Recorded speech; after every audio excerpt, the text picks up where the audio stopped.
segala perkara ku percaya janjimu ajaib terjadi dalam hidupku.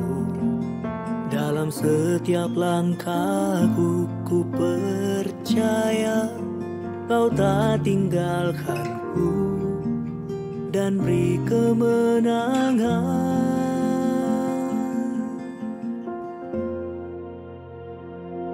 Sungguh ku percaya Yesus Kau berkuasa, sebab ku tahu ada kuasa di dalam nama-Mu. Sungguh ku percaya kuasa-Mu nyata, mujizat terjadi di sini.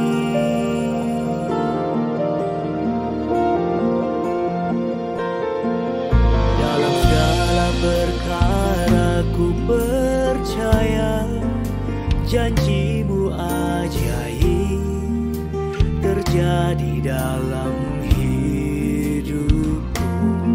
Dalam setiap langkahku ku percaya Kau tak tinggalkanku dan beri kemenangan.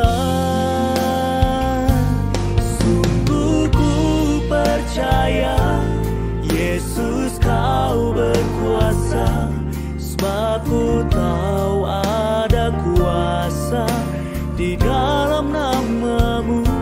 Sungguh ku percaya kuasa-Mu nyata, mujizat terjadi di sini.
Mujizat-Mu terjadi di sini.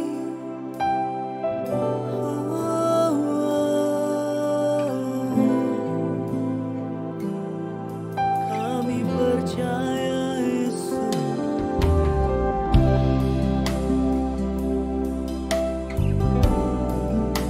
Haleluya. Sungguh ku percaya Tuhan.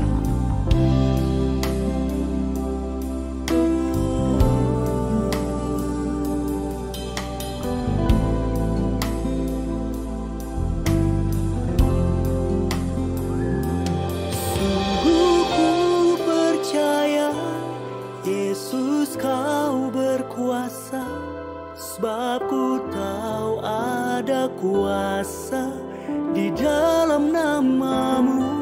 Sungguh ku percaya kuasa-Mu nyata, mujizat terjadi di sini. Mujizat terjadi di sini. Mujizat terjadi di sini.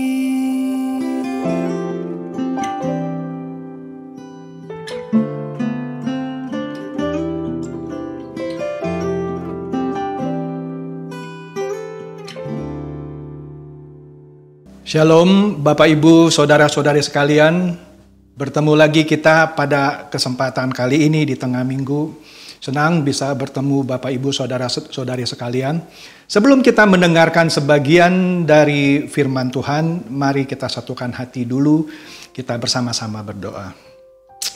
Bapa kami yang bertata di dalam kerajaan surga, terima kasih Bapa jika pada kesempatan kali ini kami boleh bersama-sama kembali mendengarkan sebagian dari kebenaran firman-Mu.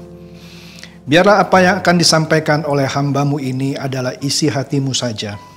Karena segala kemuliaan itu hanya milik-Mu saja. Hamba-Mu ini hanyalah alat yang untuk menyampaikan sebagian dari isi hati-Mu. Kami semua siap untuk mendengarkan sebagian dari kebenaran firman-Mu. Berilah kami hati yang baru, hati yang siap untuk ditabur oleh kebenaran firman-Mu. Dalam nama Tuhan Yesus kami berdoa. Amin. Shalom Bapak Ibu semuanya.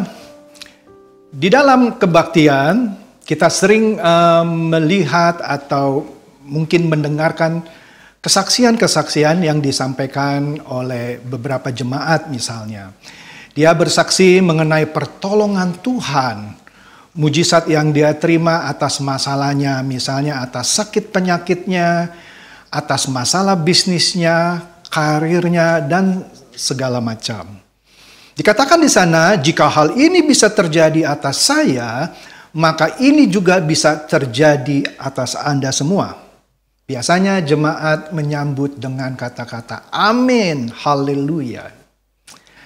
Tapi mari kita bayangkan, jika misalnya Rasul Paulus dan Rasul Kristus lainnya masih hidup, dan bersaksi saat ini. Kira-kira apa ya kesaksian para rasul ini? Saya mencoba mengira-ngira gitu ya. Rasul Paulus misalnya dia akan bersaksi seperti ini. Sebelum saya mengenal Yesus Kristus, saya adalah seorang yang sukses. Iya, Rasul Paulus adalah seorang yang sukses sebelum mengenal Yesus Kristus. Dia lulusan School of Hillel, sekolah agama Yahudi ternama pada waktu itu. Gurunya adalah Rabban Gamaliel. Rabban adalah gelar yang lebih tinggi dari rabi. Dan Gamaliel adalah orang pertama dengan gelar Rabban. Jadi ini sesuatu yang bisa dibanggakan oleh Rasul Paulus.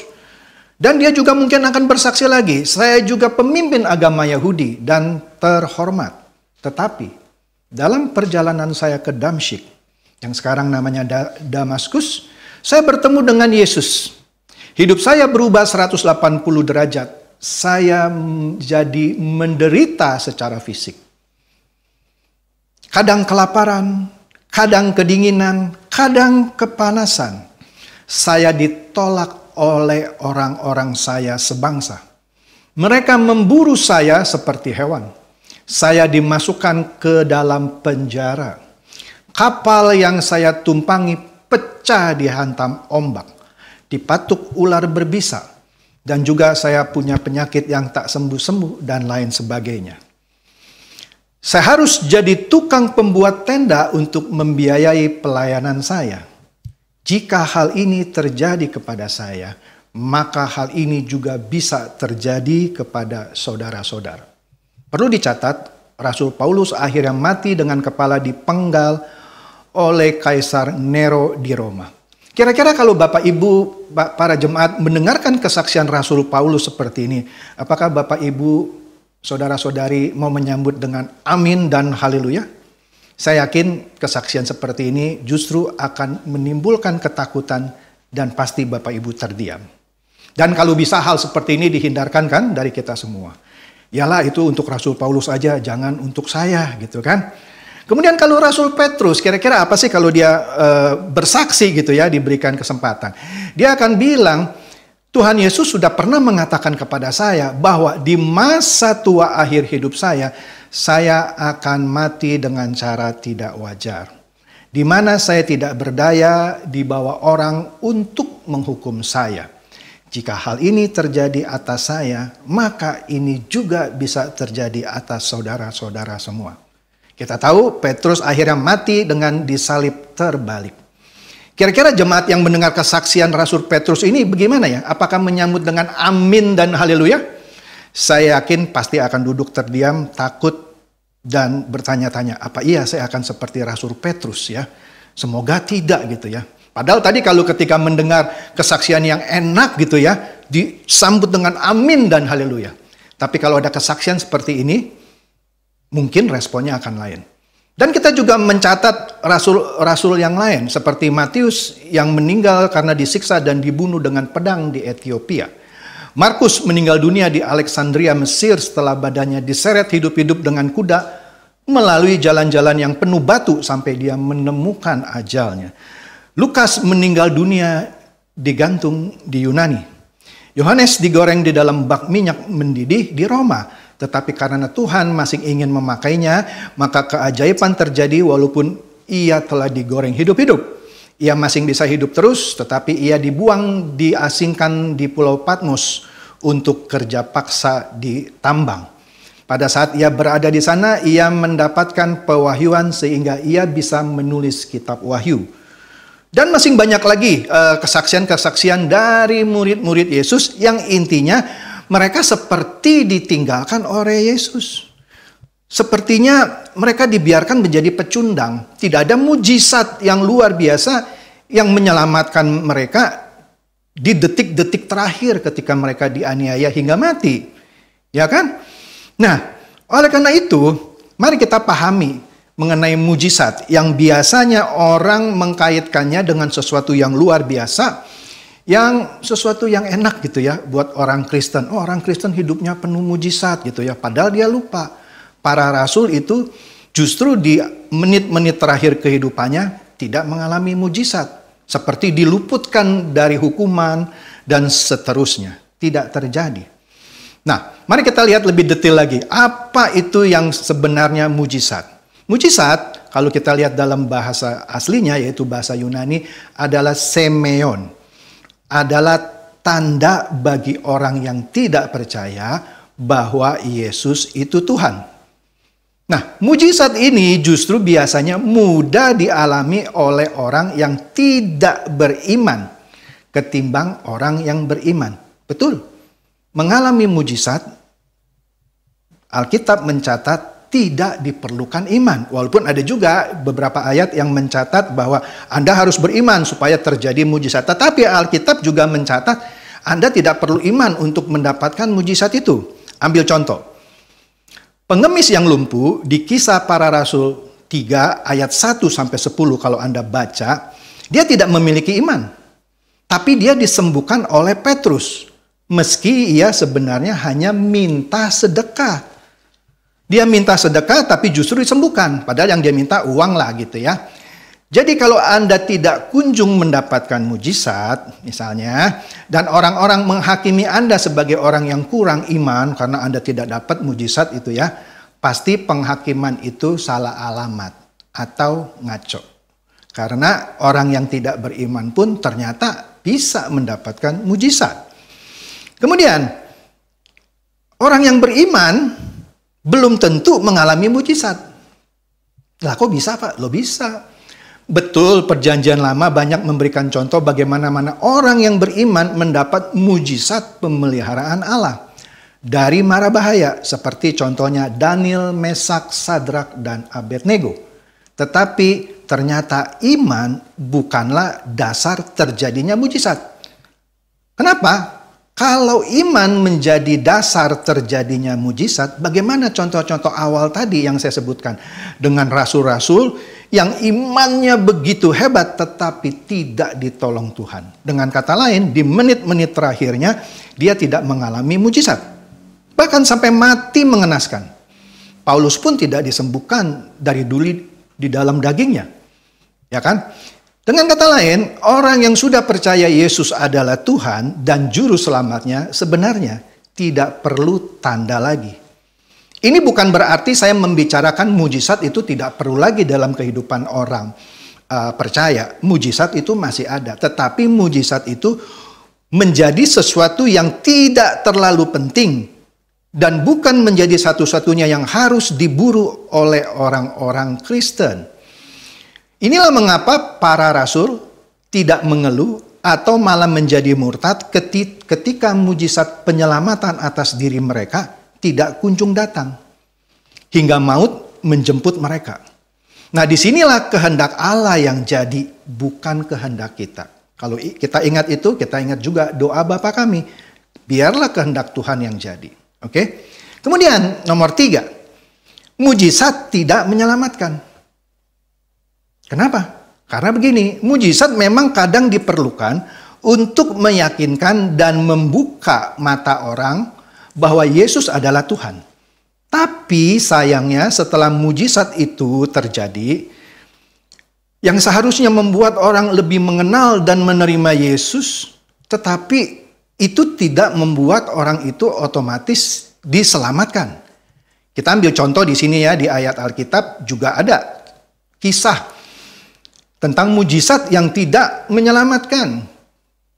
Dari 10 orang pengemis kusta yang menerima mujizat penyembahan, hanya 1 orang yang kembali dan memuliakan Allah. Di sini kita bisa lihat di Lukas 17 ayat 11 sampai 19. Di sini bukan mujizat yang dialaminya, tetapi imannya yang menyelamatkan dia. Dia kembali, sedangkan yang lainnya tidak kembali. Hanya 1 orang ini yang kembali. Jadi jelas mujizat itu tidak mengubahkan orang. Mujizat hanya sebagai tanda bahwa Tuhan itu ada. Setelah itu adalah respon dari orang yang menerima mujizat tersebut. Contoh dalam kasus ini 1 orang yang kembali kepada Tuhan Yesus untuk memuliakan Allah. Ya, jadi kalau kita sudah percaya Yesus adalah juru selamat kita, maka sebenarnya kita tidak perlu lagi tanda atau bukti. Dia memang adalah Tuhan yang berkuasa. Mengatakan hal ini sekali lagi bukan berarti kita tidak mempercayai adanya mujizat. Mujizat masih ada. Kemudian yang nomor 4, mujizat tidak membuat orang bertobat. Alkitab juga menyatakan hal itu. Kalau kita lihat di Matius 11 ayat 20, Matius 11 ayat 20, dikatakan di sini, Yesus mengecam kota-kota yang tidak bertobat, sekalipun di situ ia paling banyak melakukan mujizat-mujizatnya. Iya, Tuhan Yesus sudah banyak melakukan mujizat di kota itu, tetapi tidak bertobat, maka Yesus mengecam. Ini menegaskan mujizat yang sudah dilakukan oleh Tuhan Yesus di kota itu tidak otomatis membuat orang jadi bertobat. Nah, jadi inilah fakta-fakta mujizat yang suka disalahpahami. Iman dipercaya sebagai terjadinya dasarnya atau sebagai dasar terjadinya mujizat. Padahal tadi kita sudah lihat contohnya. Orang yang tak beriman pun tadi pengemis yang cuma minta sedekah, tapi mujizat terjadi atas dirinya. Dia disembuhkan. Padahal dia cuma minta sedekah. Ya kan? Nah, karena iman bagi tidak sedikit orang percaya dipercayai sebagai dasar terjadinya mujizat, maka sering kita lihat orang yang mengimani hal yang salah. Misalnya apa? Dia mengimani akan punya rumah mewah. Dia mengimani akan punya mobil mewah baru. Ini bukan iman namanya. Ini justru orang yang tidak beriman. Apalagi orang yang mengimani hal-hal tadi, orang yang mohon maaf yang malas, yang sekarang saja penghasilannya saja pas-pasan. Bagaimana dia bisa mengimani sesuatu yang tadi, yang mewah gitu. Sedangkan dia sendiri malas. Tidak dipecat pun oleh bosnya sudah harus bersyukur gitu ya. Jadi iman itu sebenarnya yang benar adalah menundukkan diri kepada orang yang dipercayai. Yaitu Tuhan kita secara total. Bukan mengimani barang-barang yang dia inginkan. Ya, yang hanya untuk mengisi keinginan dia gitu ya, untuk prestis dan segala macam. Bukan itu. Iman pada dasarnya adalah menundukkan diri kepada orang yang dipercayai, yaitu Tuhan kita secara total. Nah, mengimani rumah mewah misalnya, apalagi sekali lagi orang itu malas, ekstrimnya lagi misalnya sedang tidak punya pekerjaan, tapi dia imani dia akan punya rumah mewah. Justru ini artinya meminta Tuhan untuk tunduk terhadap nafsu duniawinya. Ya iyalah, dia tidak punya pekerjaan, dia malas, tapi mengimani punya rumah mewah. kan sama aja minta Tuhan supaya tunduk dengan keinginan nafsu duniawinya. Ini kurang ajar. Kurang ajar. Saya pernah mendengar sebuah ajaran yang namanya fourth dimension faith. Iman dimensi keempat. Apa itu Pak iman dimensi keempat? Ini dikembangkan oleh seorang pendeta besar yang sudah meninggal gitu ya di Korea Selatan. Yang mengajarkan bahwa jika kita meminta atau mengimani sesuatu dan kita minta dengan sungguh-sungguh kepada Tuhan, kita harus minta secara detail. Misalnya, Tuhan saya mau minta Avanza yang warnanya merah. Atau lebih sadis lagi misalnya, saya mau Lamborghini yang warnanya kuning misalnya. Sebut merek dan warnanya. Saya mau minta rumah di Pondok Indah di Hook yang nomor 8 misalnya. Bukan berarti nomor 8-nya salah. Ini permintaannya sesuatu yang sebenarnya bukan itu gitu ya. Tetapi inilah yang diajarkan oleh fourth dimension faith. Iman dimensi keempat. Yang padahal di Alkitab tidak mengajarkan itu. Kita tidak perlu minta sama Tuhan. Tuhan, saya mau minta mobil apa tadi? Misalnya Ferrari yang warnanya merah. Ya kalau Anda punya kerjaan, punya bisnis, Anda diberi rejeki, ya belilah. Tapi kalau Anda memangnya pekerjaan aja pas-pasan gitu ya, Anda juga malas, terus Anda mengimani hal seperti ini, pada dasarnya Anda minta Tuhan untuk tunduk atas nafsu duniawi Anda. Iman juga bukanlah persetujuan pikiran atau apa yang diharapkan oleh pikiran Anda, seperti yang diajarkan oleh fourth dimension faith tadi. Iman, seperti yang sudah saya katakan tadi sebelumnya, adalah penundukan total kepada orang yang kita percayai. Dalam ini apa? Dalam hal ini adalah penurutan terhadap kehendak Allah. Dalam hal melakukan seluruh kehendak Bapa. Orang yang beriman adalah orang yang jujur, setia, konsisten, stabil, dan dapat diandalkan sebagai saksi Tuhan di muka bumi. Orang yang beriman teguh memegang kebenaran dan dapat dipercaya. Beriman itu tidak boleh dipahami bahwa kalau kita percaya atau yakin kepada sesuatu atau yang kita harapkan, maka itu akan terjadi. Itu bukan iman namanya. Itu adalah kehendak pikiran duniawi Anda. Bukan itu. Ya. Jadi hal-hal yang seperti mengatur pikiran bahwa kalau kita imani, maka itu akan dapat kita tarik, itu bukan iman. Nah, tapi inilah yang diajarkan di fourth dimension faith. Iman dimensi keempat. Bukan itu iman yang orang Kristen harus punyai. Ya kan? Nah, oleh karena itu, kalau kita mempercayai bahwa segala sesuatu yang kita pikirin, kita pikirkan, kita imani, dapat kita tarik gitu ya, maka ini seakan-akan Allah itu bisa kita atur dengan kekuatan pikiran kita. Ini pastinya melenceng. Jadi mengimani punya rumah mewah, tapi sehari-harinya dia adalah seorang pemalas. Maka itu tadi, mengatur Tuhan supaya tunduk dengan keinginan duniawi dia. Bukan itu iman. Itu bukanlah beriman. Jelas itu bukan beriman. Itu cuman sekedar positive thinking. Positive thinking. Hati-hati kalau Anda selalu mempraktekkan ini, lama-lama Anda bukan lagi positive thinking. Anda bisa jadi positive sinting. Karena iman tidak mengajarkan itu. Itu hanya sekedar positive thinking. Apa salah kalau kita positive thinking? Ya nggak salah sih, tetapi bukan untuk menarik hal-hal yang sebenarnya itu bukan porsi Anda, itu bukan iman. Itu juga sebenarnya bukan positive thinking Anda, kecuali misalnya Anda positive thinking meskipun sekarang masih belum mampu beli rumah, tapi karena positive thinking Anda, kehidupan Anda isi dengan hal-hal yang positif, rajin bekerja, meningkatkan kapasitas Anda, ya kan, memaksimalkan kemampuan Anda. Nah, itu baru benar. Tapi kalau Anda hanya thinking saja, maka itu sama aja Anda pemimpi. Apakah salah Pak kalau saya memimpikan punya rumah bagus? Tidak salah. Tapi kalau Anda cuma memimpikan rumah bagus saja, Anda tidak berusaha, maka Anda hanya sekedar bermimpi. Yang benar adalah mimpilah lalu realisasikan. Kerjalah. Ya jangan terlalu muluk-muluk juga gitu ya. Terus atas nama iman Anda minta itu terjadi dalam kehidupan Anda karena ada orang Kristen. Itu kan yang sering kita dengar. Ya. Jadi kalau Anda masih orang Kristen baru, sekali lagi kalau Anda masih orang Kristen baru, yang masih sangat mengharapkan mujizat seperti ini, mungkin hal ini masih bisa dimaklumi. Karena Anda orang Kristen baru yang belum mendengarkan kebenaran secara utuh dan lengkap. Tetapi kalau Anda sudah bertahun-tahun ke gereja dan sudah mendengarkan kebenaran yang komplit dan Anda masih mengharapkan mujizat dengan cara tadi konsentrasi pikiran gitu ya, minta dengan detil mobil merek apa, warna apa, rumah di mana, maka ini jelas Anda bukan Kristen yang dewasa.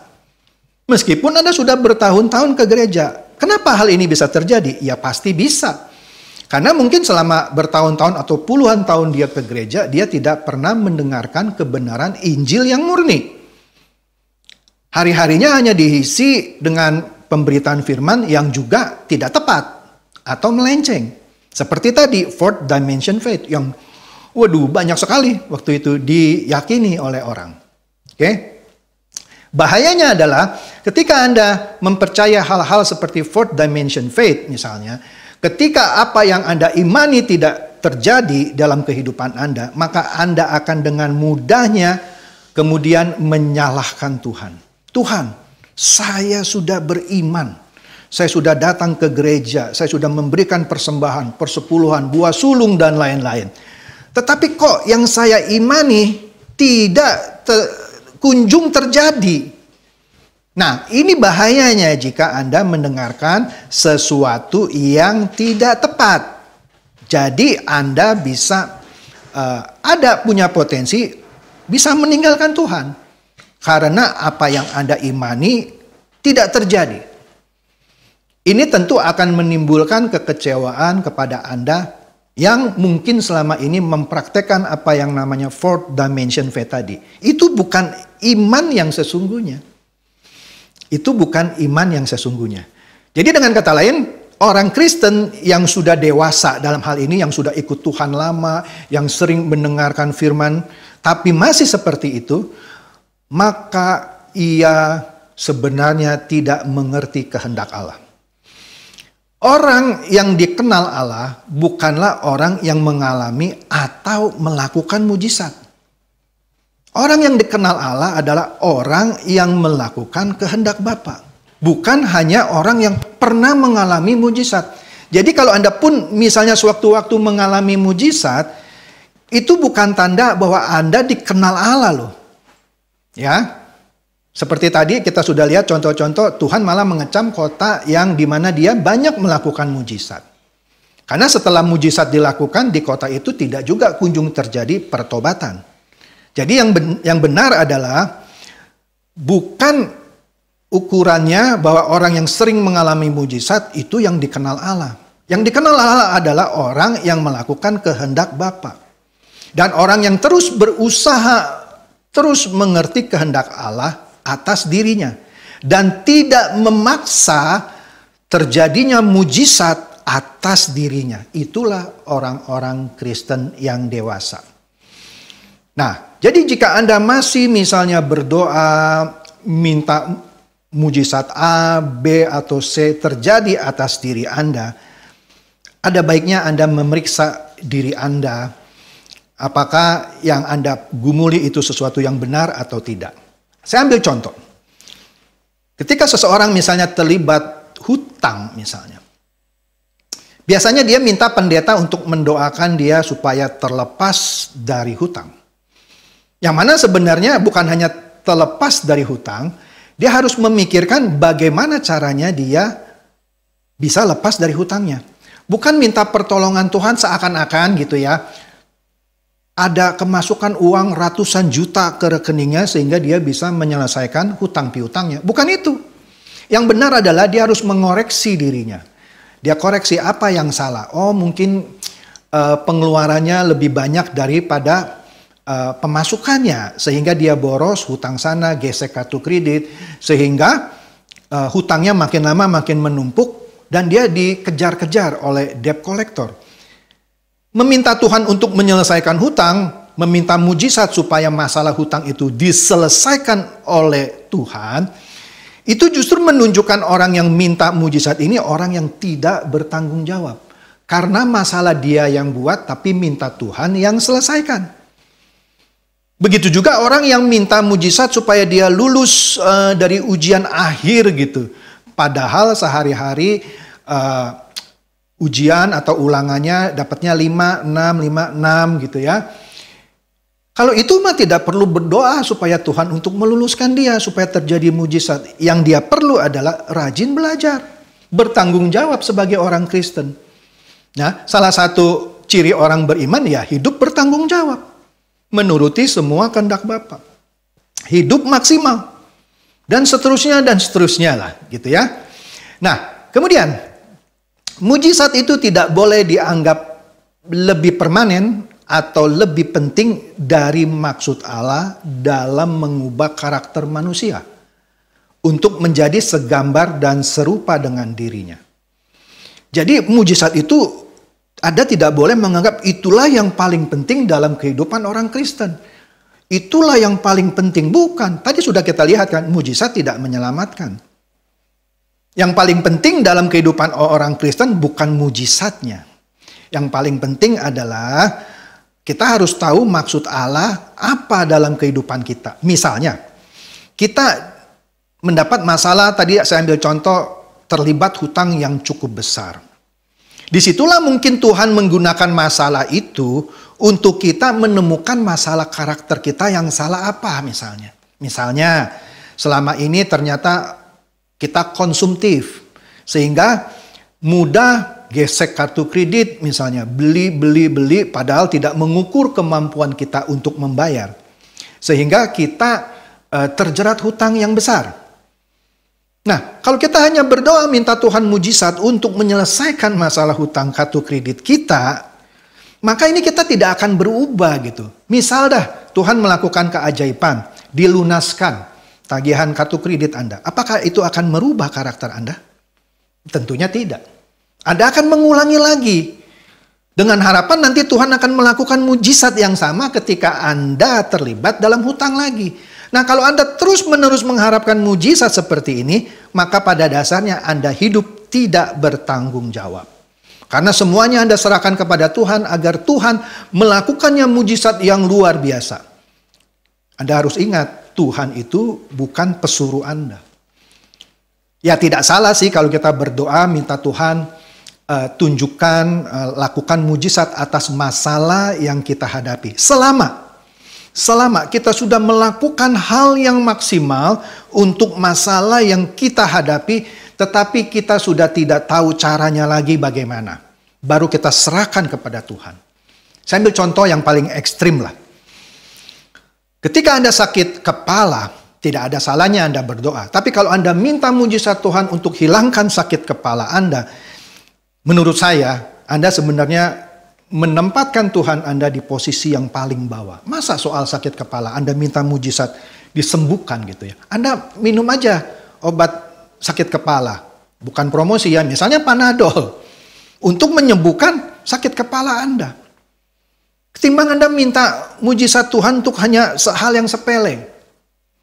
Tetapi kalau Anda menderita sebuah penyakit yang berat, Anda sudah ke dokter mana saja, ke negara mana saja, tidak sembuh-sembuh, ya Anda pasrahlah, Anda minta Tuhan, biarlah mujizatnya terjadi atas Anda. Itu tidak salah. Sekali lagi, saya tidak bicara bahwa mujizat itu tidak penting. Mujizat itu tetap masih ada. Tetapi ada porsinya, bukan sesuatu yang harus selalu yang paling penting buat kehidupan orang Kristen.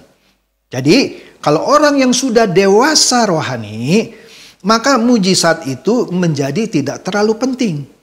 Sebab fokus hidup orang yang percaya adalah sesungguhnya tidak lagi pada pemuasan kebutuhan jasmaninya, tetapi pada kehidupannya nanti di langit baru dan bumi yang baru.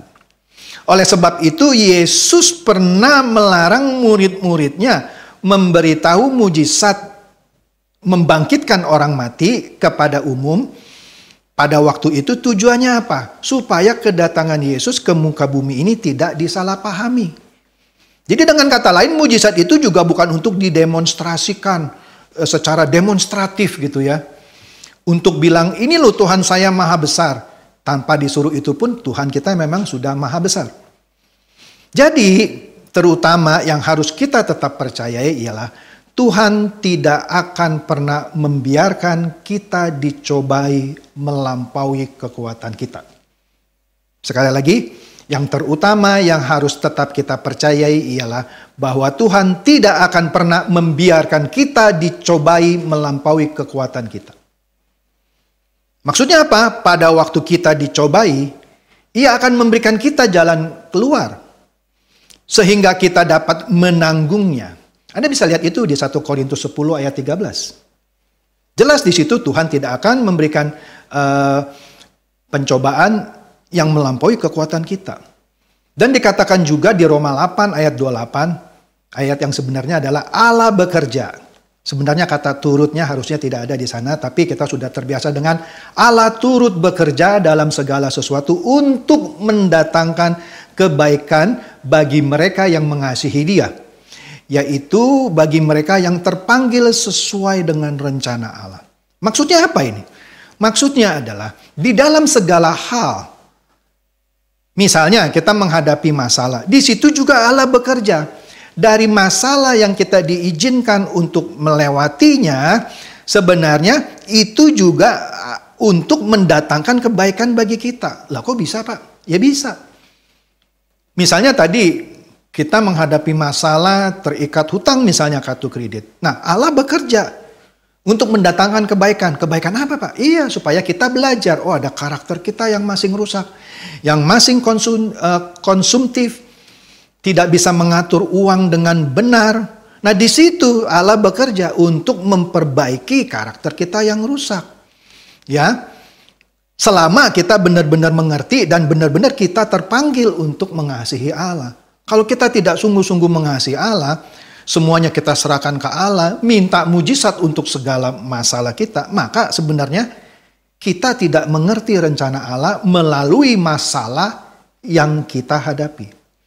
Nah, untuk hal-hal yang di luar kemampuan kita, yang tadi saya katakan juga, kita berharap Tuhan bertindak. Kita berharap Tuhan bertindak. Dan Tuhan pasti akan bertindak sesuai dengan kebijaksanaannya. Tetapi ada bagian yang harus kita kerjakan. Nah, untuk hal-hal yang di luar kemampuan kita, ya, kita tentu berharap Tuhan bertindak.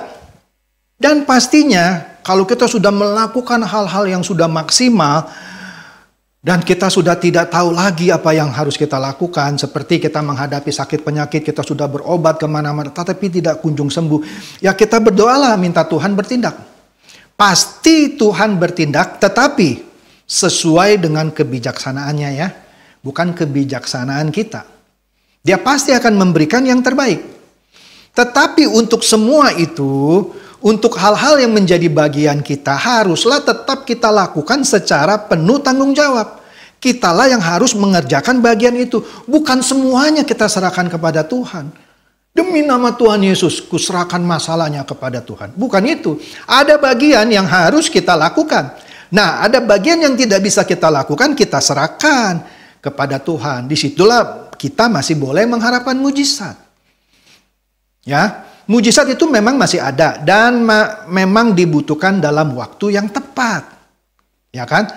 Tanpa mujizat, pekabaran Injil pastinya akan sulit untuk dilakukan. Karena dalam pekabaran Injil, kita perlu tanda atau bukti-bukti untuk menunjukkan ini loh, Yesus saya adalah Allah yang benar.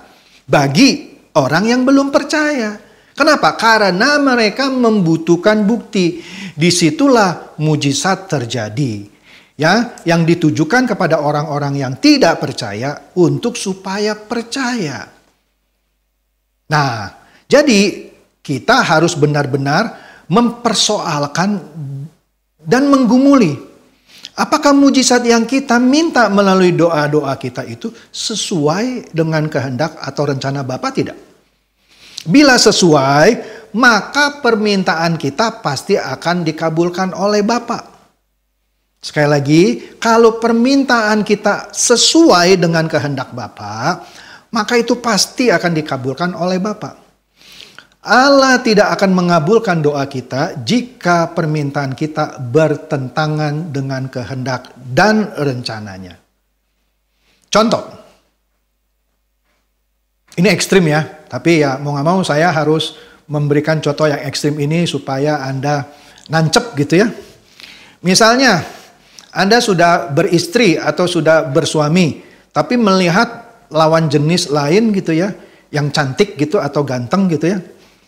Terus Anda berdoa sama Tuhan, Tuhan kiranya mujizat-Mu terjadi supaya dia menjadi pasanganku. Padahal Anda sedang punya istri atau suami. Kira-kira mujizat itu akan terjadi nggak? Ya enggak lah. Tapi kalau sampai terjadi juga, itu bukan Tuhan yang kasih, Anda yang memaksakan kehendak Anda dan Anda lakukan itu. Jadi itu maksudnya kalau permintaan Anda sesuai dengan kehendak Bapa, maka itu akan dikabulkan. Jika tidak, ya tidak akan dikabulkan. Nah, mujizat Tuhan itu biasanya tanpa kita minta pun bisa terjadi bila Tuhan memandang hal tersebut kita butuhkan dan perlu terjadi.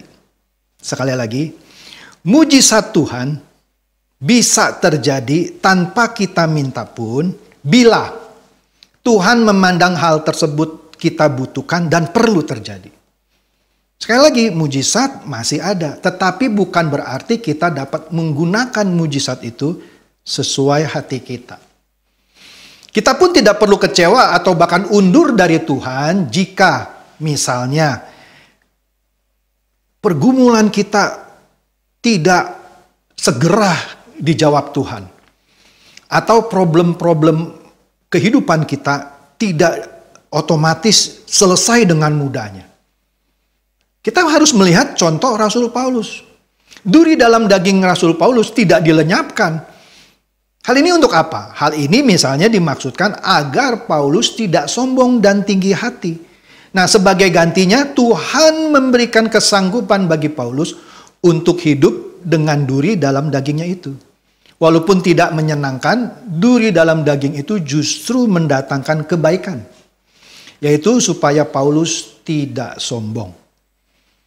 Nah, oleh karena itu, Bapak Ibu, saudara-saudari sekalian, yang penting dari semua ini, dari kita orang percaya adalah kita benar-benar harus punya iman, yaitu menundukkan diri kita kepada Allah yang kita percayai. Ada satu ayat yang sangat saya suka di sini. Ayat ini sebenarnya berat, tapi saya bacakan ya. Kita lihat dari Yohanes 14 ayat 12. Yohanes 14 ayat 12 dikatakan di sini, "Aku berkata kepadamu, sesungguhnya barang siapa yang percaya kepadaku, ia akan melakukan juga pekerjaan-pekerjaan yang aku lakukan.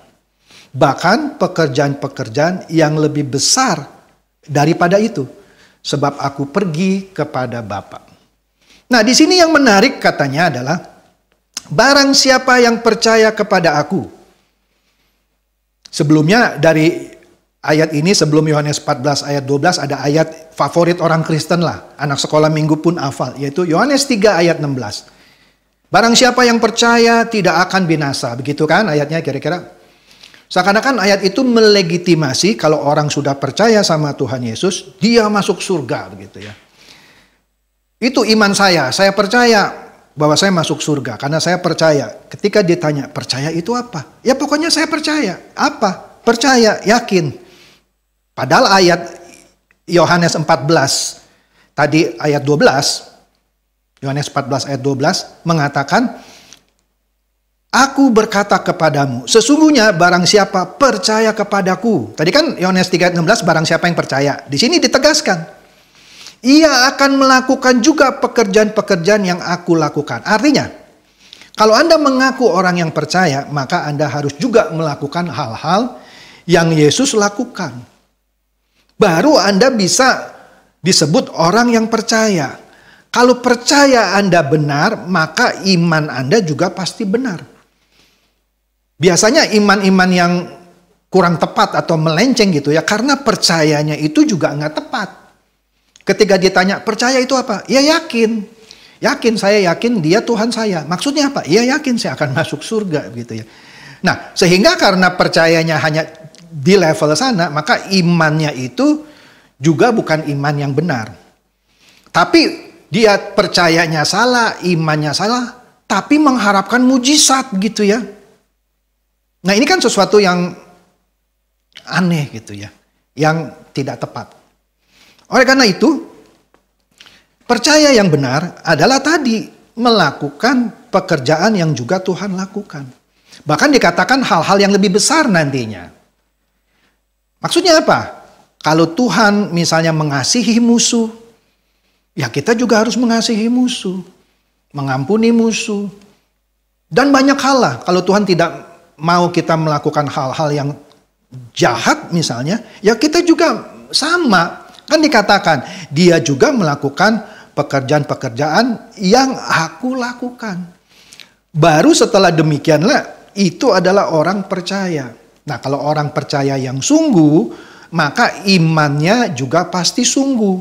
Kenapa saya katakan demikian? Begini, kalau kita lihat akar katanya, percaya itu adalah sebuah kata kerja.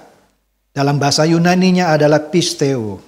Sedangkan iman dalam bahasa Yunaninya adalah pistis. Yang kata dasarnya adalah pisteo.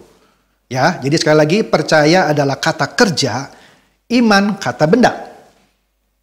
Karena percaya itu adalah kata kerja, pekerjaan apa? Ya tadi pekerjaan yang juga dilakukan oleh Tuhan Yesus. Kalau itu sudah kita lakukan dengan benar walaupun masih belum sempurna, maka iman atau pistis kata benda itu baru kita miliki secara benar. Kalau ini belum terjadi gitu, tapi sedikit-sedikit kita minta mujizat, maka sebenarnya kita masih belum bisa disebut sebagai orang percaya. Malah cenderung menjadi orang-orang percaya yang selalu merengek-rengek. Minta mujizat terjadi. Padahal masalah yang dihadapinya adalah masalah-masalah yang dibuatnya sendiri. Tetapi dia minta mujizat untuk Tuhan tolong dia. Oke lah ditolong sekali, dia buat lagi masalahnya. Jadi seakan-akan Tuhan hanya menjadi penyelesai masalah-masalah. Dia sendiri tidak mau berubah. Kenapa ini bisa terjadi? Ya karena dia tidak percaya yang sungguh-sungguh. Kalau dia percaya yang sungguh-sungguh, dia akan melakukan semua pekerjaan yang Tuhan lakukan, termasuk apa? Termasuk memperbaiki karakter-karakternya yang buruk. Memperbaiki misalnya kalau dia temperamental gitu ya, dia perbaiki itu. Kalau dia malas, dia perbaiki itu supaya dia rajin bekerja. Bukan segala masalah dia mintakan mujizatnya sama Tuhan. Karena tadi sudah jelas ya, mujizat itu tidak menyelamatkan. Jadi yang menyelamatkan itu apa? Yang menyelamatkan adalah percaya yang benar. Percaya yang benar apa? Melakukan semua pekerjaan yang juga Tuhan lakukan. Sehingga dia akan dibawa ke satu titik hari demi hari, dikembalikan ke rancangan yang semula. Jadi keselamatan itu bukan sekedar masuk surga. Diselamatkan apanya? Karakter yang buruk, gambar dan rupanya dikembalikan ke rancangan semula. Inilah proses keselamatan yang benar. Percaya yang benar, sehingga iman juga benar. Dan kita jalani proses percaya kita ini bukan sekedar hidup hari demi hari demi mujizat. Mujizat sekali lagi tidak menyelamatkan. Mujizat bukan sesuatu yang paling penting. Yang paling penting adalah bagaimana kita menghidupkan kekristenan kita hari demi hari, hidup seturut kehendaknya saja. Barulah kita dikatakan orang yang percaya. Barulah kita memiliki iman yang benar. Jika Anda percaya dengan benar, punya iman yang benar, maka saya yakin Anda tidak akan sembarang meminta mujizat. Anda tidak akan sembarangan melepaskan semua masalah Anda kepada Tuhan untuk mujizat terjadi menyelesaikan masalah Anda. Sebab kalau Anda lakukan itu adalah contoh Anda orang Kristen yang tidak bertanggung jawab.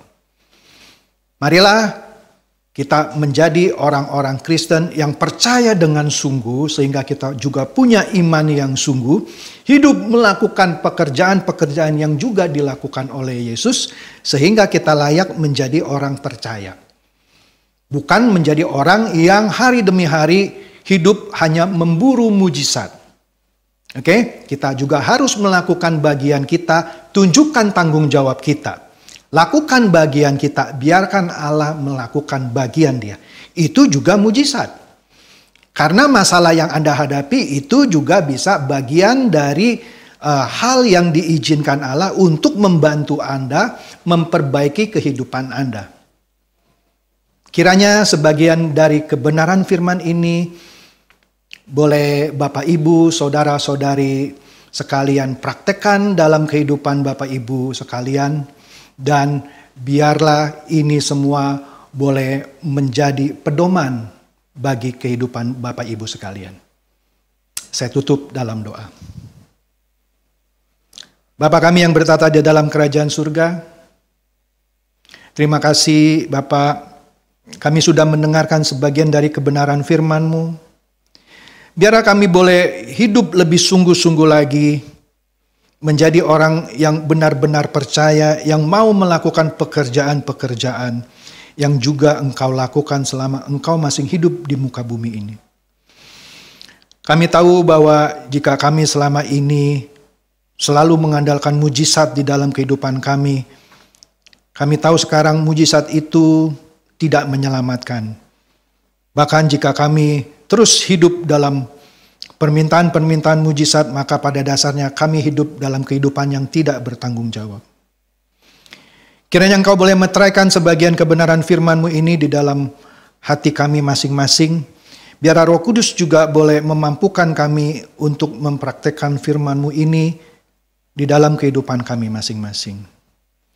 Terima kasih Tuhan, biarlah kami tidak menjadi pendengar-pendengar firman saja, tetapi juga boleh menjadi pelaku-pelaku firman di dalam kehidupan kami masing-masing.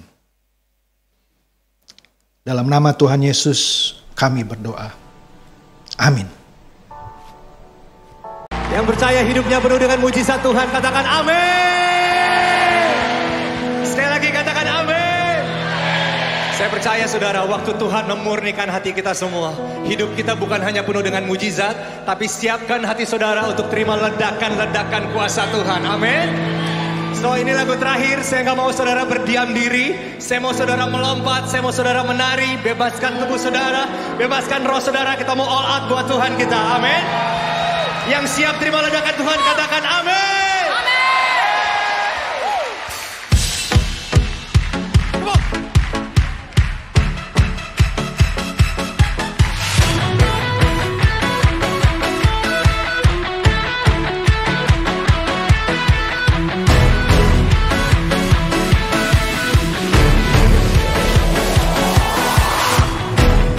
Roh-Mu bekerja, tiada yang dapat hentikan. Ada lawatan besar membakar hati yang menyembah. Katakan kami siap, nyatakanlah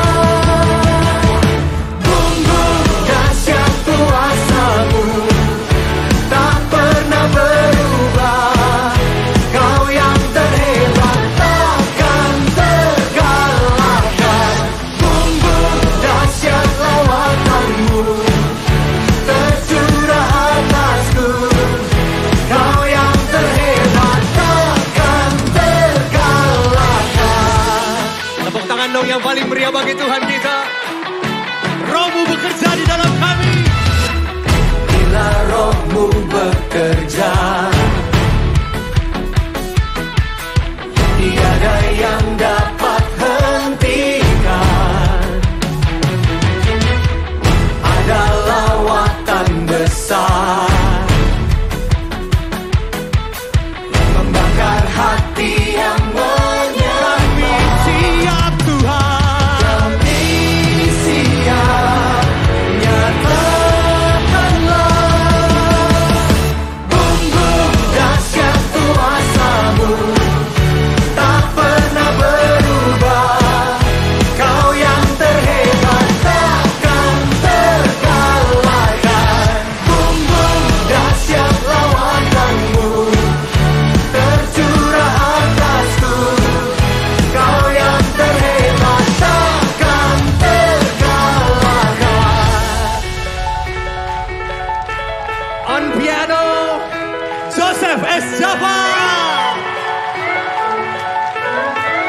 And give it up for all NDC worship musicians and the orchestra.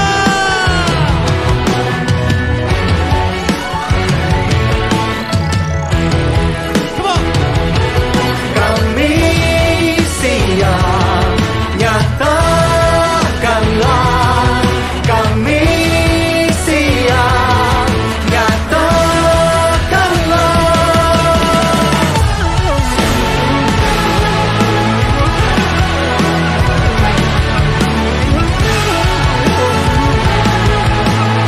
Come on, everybody. Jump!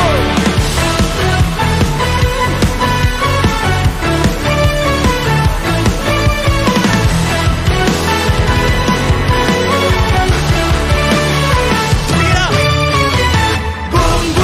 Dahsyat kuasa-Mu tak pernah berubah. Kau yang terhebat takkan terkalahkan. Dahsyat lawatan-Mu tercurah atasku. Kau yang terhebat takkan terkalahkan. Sing it.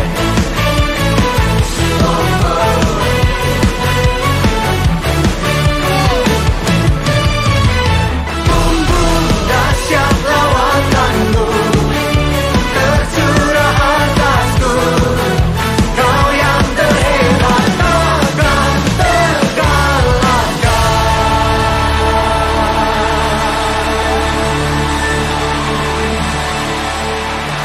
Memberikan sorak-sorai yang paling meriah bagi Tuhan.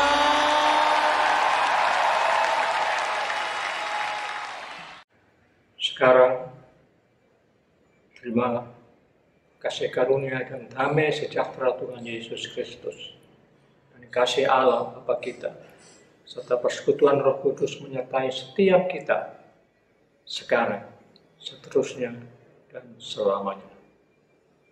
Amin.